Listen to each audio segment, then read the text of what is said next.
Live, so there's no way to join.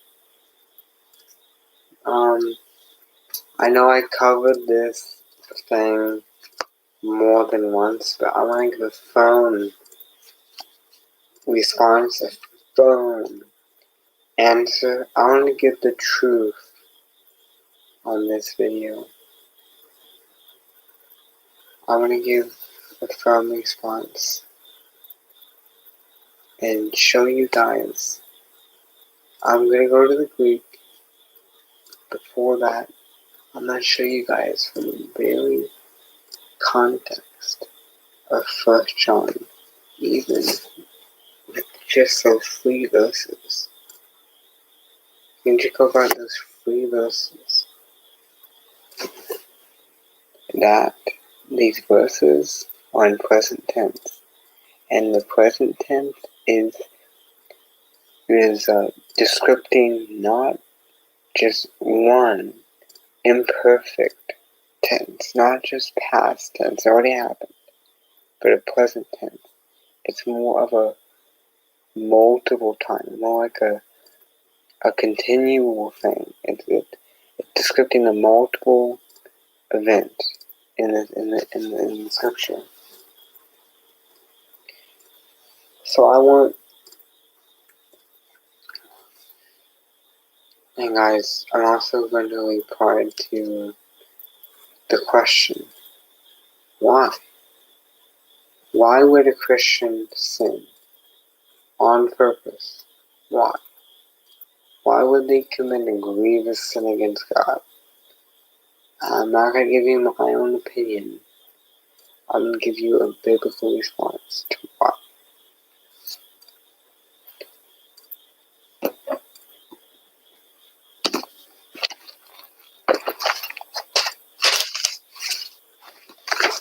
Turn in your Bible, please, to 1 John chapter 3. Now, if you already understand the context of 1 John, it's made of a contrast. Historical context is said to be written to Gnostics.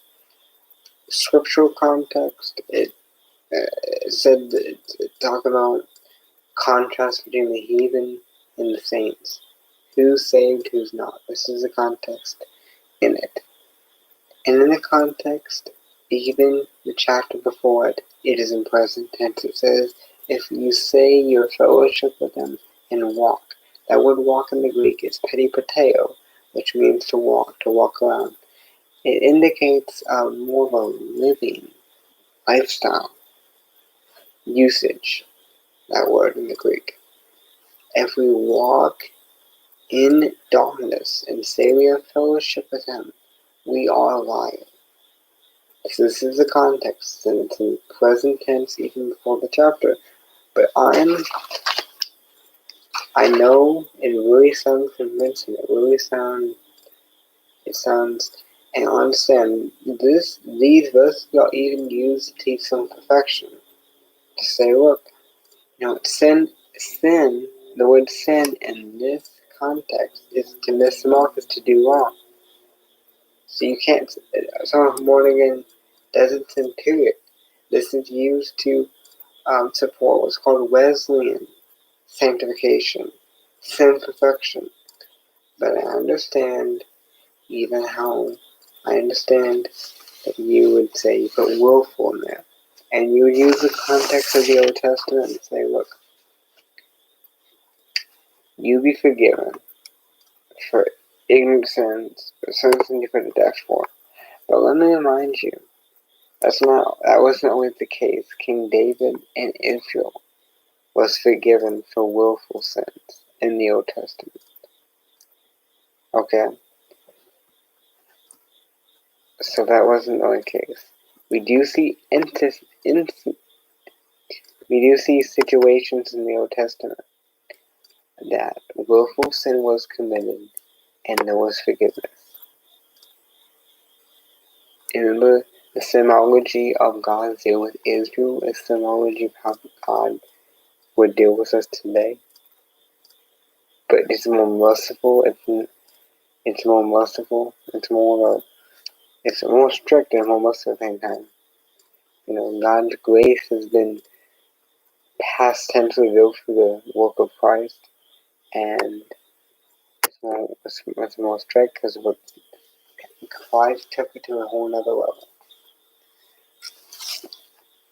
And so if we understand, so going into this,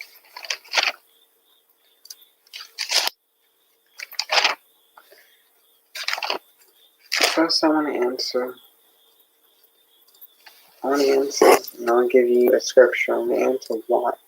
Why would a Christian sin on purpose? And for anybody who's now watching my channel, I do not teach this can keep happening.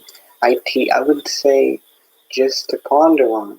I told Brother Luke, that you can get cut off just by one sin. And if you're not cut off, that's mercy. So I do not condone sin. Here's what I found on the web. So I do not condone sin. So let that.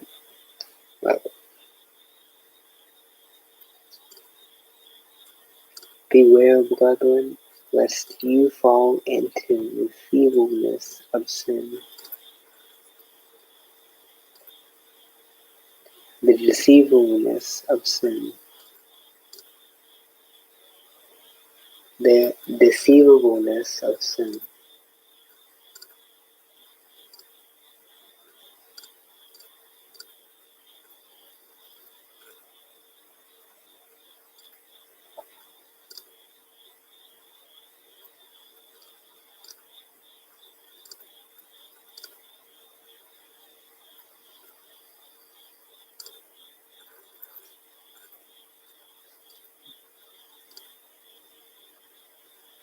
For the Holy Spirit.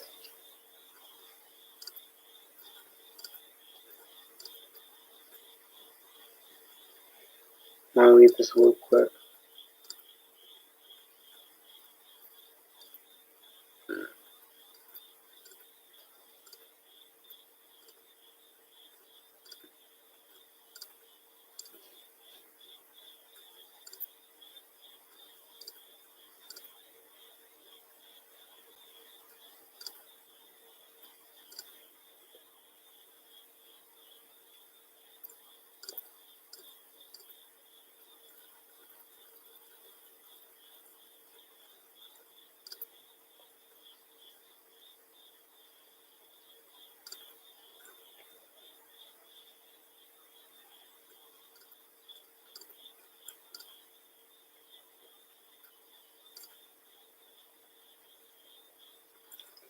Beware, brethren, lest you fall into the deceitfulness of sin. Hebrews. Okay, it's Hebrews 3:12. I'm gonna go there. I'm gonna go there real quick.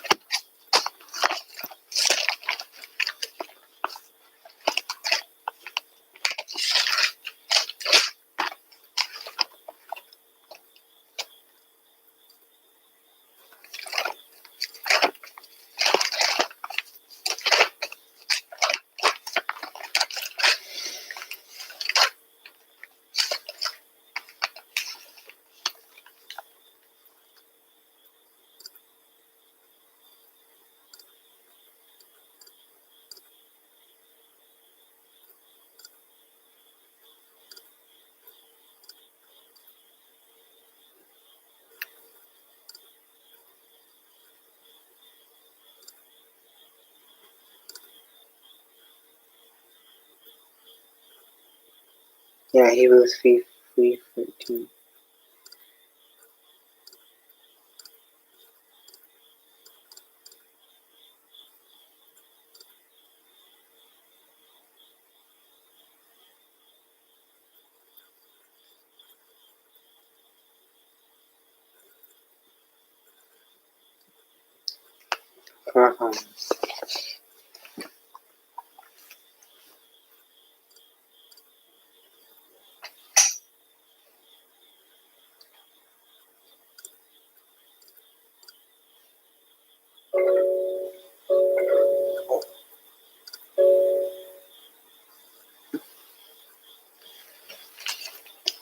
doesn't say exactly what I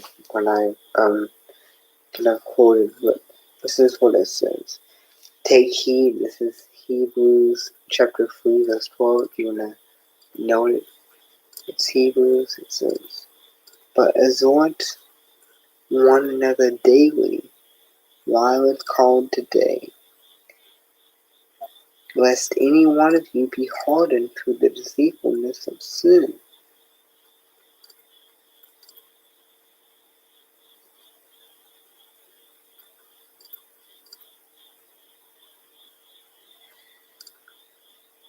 Let's be clear that it's saying that you can be a brother and fall into sin, that you can be sin, that you can fall into sin and then be hardened by the pleasures of sin. Let's go down the verse. Verse 14. For this we go against the fires, but as well. For if we are made partakers of Christ, for we are made partakers of Christ, if we hold the beginning of our confidence steadfast unto the end. So talking to a brethren, say you will be partakers of the fullness of eternal life, perfection, the glorified body. You have the peace, love, joy in the Holy Ghost now, but you partakers of in the presence of God, but you partakers of His fullness, if you hold fast unto the end. So talking to the brethren, say, exhort, unless one of you fall in the deceitfulness of sin. So why would a Christian fall into sin? Because it's deceitful. You can believe the devil's lies. There's been men of God in the Old Testament that believed his lies, like David, and sinned. They were still men of God. He got judgment. He got chastised. I'm not saying that you are not on the fires. You can read the chastisement of the Lord. He got chastised, but he sinned. A man of God can sin on purpose. Can a man of God sin like a heathen? Can a man of God just sin like it's his nature and just live in sin? No. No. Why? We'll get to that in a second.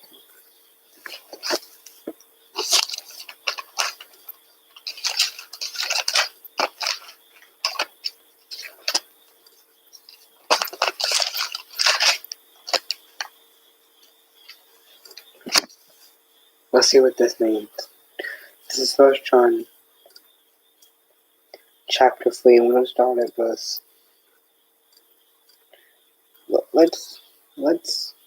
Let's be honest with the text, and let's start at, I want to make sure people don't accuse me not reading the context. I'm not going to start at verse 1 and 2. It says verse 1 to both hope and love. The Father of the eternal Father, that we should be called the Son of God and His own. But instead, how the world knows us not. So, we know each other. We are who we are. We are the children of God. Verse 2, I'm just going to give us some words of it. And then we're going to start at verse 3. And every man that hath this hope in him purifieth himself even as he is pure. So you get all these contrasts. Fears of the child of God. And then it's going to go to the heathen. Watch. Whosoever committeth sin transgresseth also the law, for sin is the transgression of the law. But you say, well, hold it. That's one sin. Indeed. But watch the remainder of the context. Watch this. And ye know that he was manifested to take away our sins, and in him is no sin. Watch this. Watch. This is verse 6.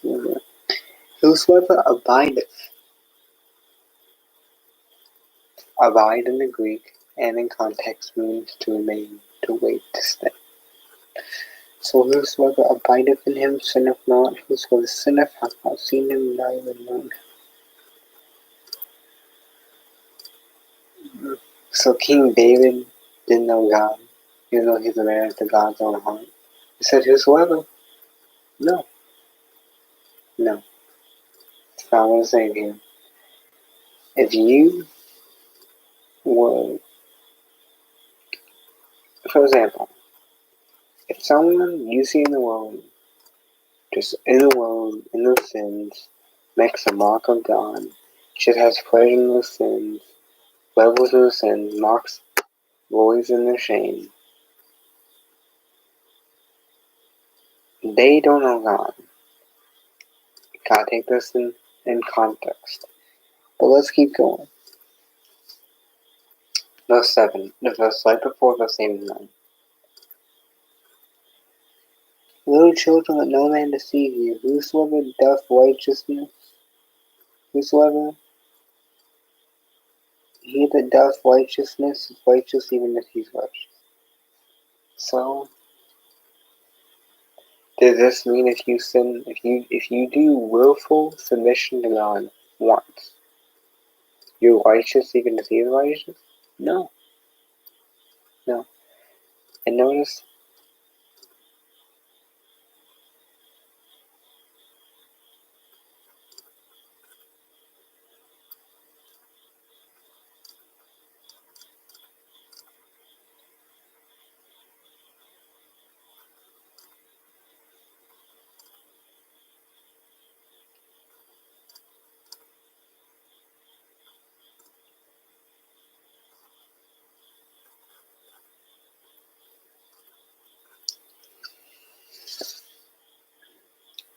I understand doth is a different word. Let's keep on. Even as he's righteous. Well, let's get the context. The context is present tense. I'm gonna look up doth and we'll look at that in this video. I'll make sure the truth comes on this. He that committeth sin is of the devil. The devil sinneth from the beginning. This purpose, so what? Said he that committeth sin is of the devil sinneth from the beginning.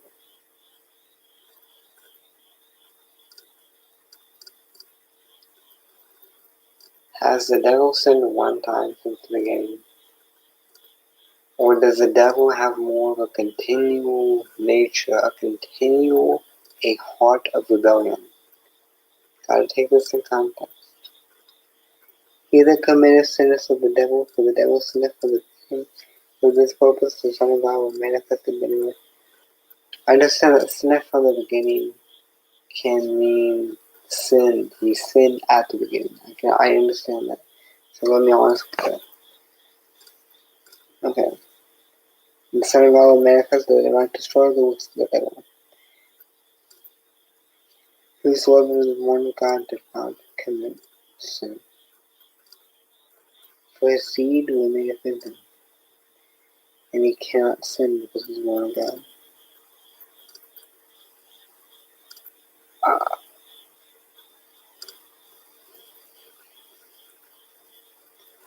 This has been Turco-Wesleyan theology to mean you cannot sin, period. You're sinless. Turco-Matthias to mean that the spirit inside you doesn't sin. It's not what it's directing to. It's he. So whosoever, not whosoever, not whatsoever, not what it makes someone want. That person. This is used by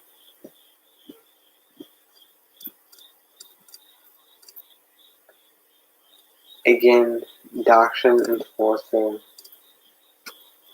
Listen, I have already confronted you, but you're not willing to take the work from me. So now I got in the bag.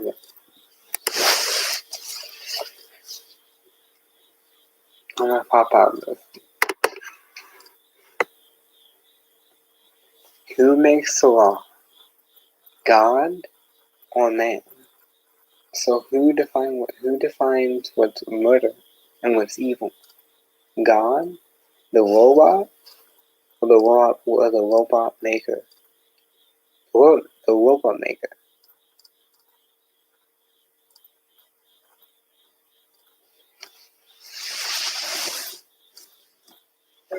So if he defines what's evil, that means if he says he kills a baby, righteous in him, if he kills a baby, that's not evil. If he defines it. So quit calling him evil. You cannot make that statement. It's not a logical claim to make. I'm gonna pop this shot out. No, I'm defending logic, but you're not willing to reason.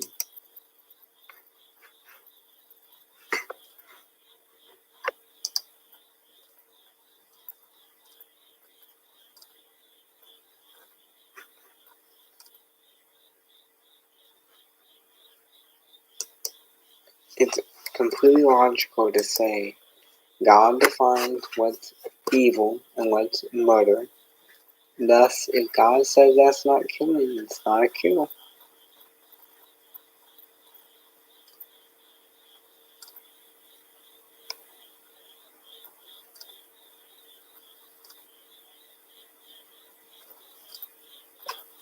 Listen, I'm gonna pop out the chat. I'm in the midst of a video.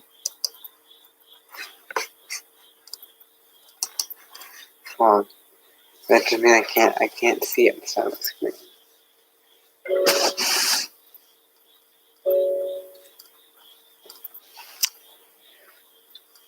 The context is present tense.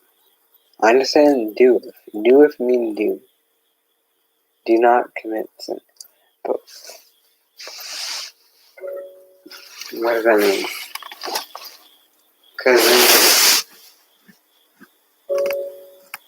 we see Peter lying. We see Peter was a hypocrite. We see Simon. I think all these people.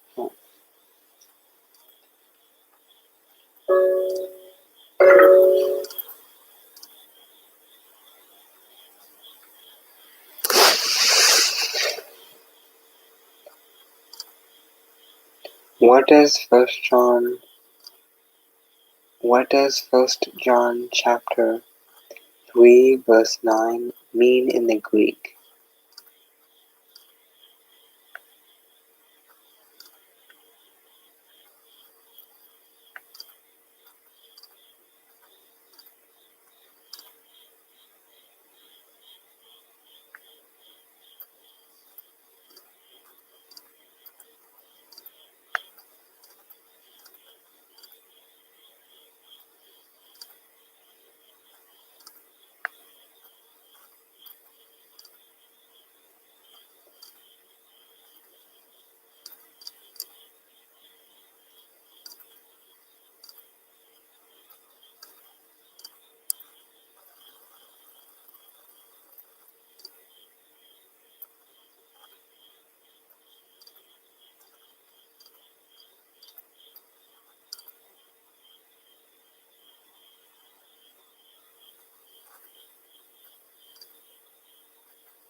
let me read this again. I want to be.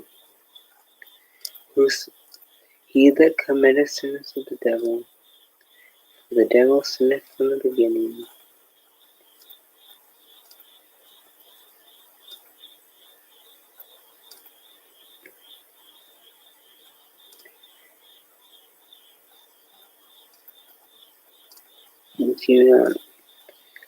Well, I can say do not practice sin.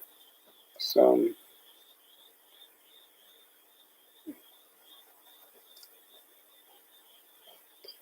guys, before I come back and recover this, I need to restudy this thing. So, I'm going to do part 2 of this. The commentaries are saying it's habitual sin. It's a continual thing. Well, not all the commentaries. I don't read all the commentaries. I'm shy. I'm not that quick to read a commentary, but more to. I would try to read Greek stuff, but I can't. I haven't found a decent KJV Greek, exit, showing of the scripture. So I'm not gonna be like, oh, trying to look through all the commentaries, but so I can't say all the commentaries. I haven't read them. But I want to do part 2 of this. I want to study this. So guys, be blessed. I love you guys in the name of Jesus Christ. Bye.